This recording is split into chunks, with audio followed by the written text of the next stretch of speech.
Bon, ça tourne. L'électricité n'a pas été inventée en cherchant à perfectionner les bougies. La sérendipité, c'est quoi?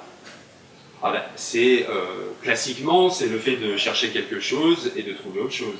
Alors, il y a les bêtises de Cambrai, par exemple. Les bêtises de Cambrai sont bien connues. C'est aujourd'hui peut-être le meilleur bonbon du monde. Au départ, c'était une recette complètement ratée. C'est un apprenti qui a mélangé tout, qui s'est trompé dans la recette, qui a fait un truc qui ne correspondait pas du tout à ce que son boss lui avait demandé. Il a été viré, mais le boss a eu la bonne idée et donc la sagacité de goûter et s'apercevoir que c'était bien meilleur que ce qu'il était censé avoir réalisé. On a aussi l'exemple du post-it, de ce type qui, je crois, me souvenir, noté sur des petits morceaux de papier, des chansons, quelque chose comme ça. Et puis on discute avec son collègue qui, lui, fait des recherches sur les cols et qui a une colle qui colle pas. Et finalement, ça va donner le post-it, quoi. Alors, je suis Bouvard, voici Pécuchet. Non, en fait, c'est Gilles Alvarez et Dominique Moulon. Bonjour Gilles. Bonjour Dominique. De quoi s'agit-il? De sérendipité. Des rendez-vous de la sérendipité. C'est ça.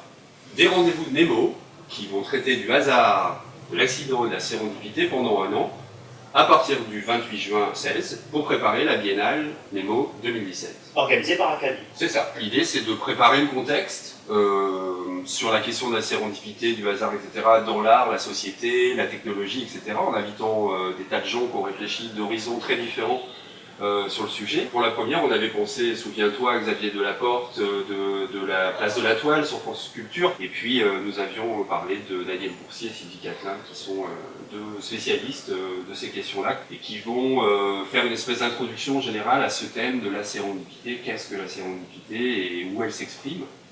Alors c'est le 28 juin, à partir de 18 h à la salle Boris Vian de la Grande Halle de la Villette.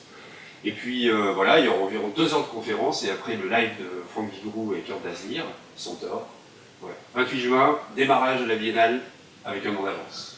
Et d'ailleurs, je pense qu'on peut le dire aujourd'hui, on ne sait pas du tout véritablement où on va.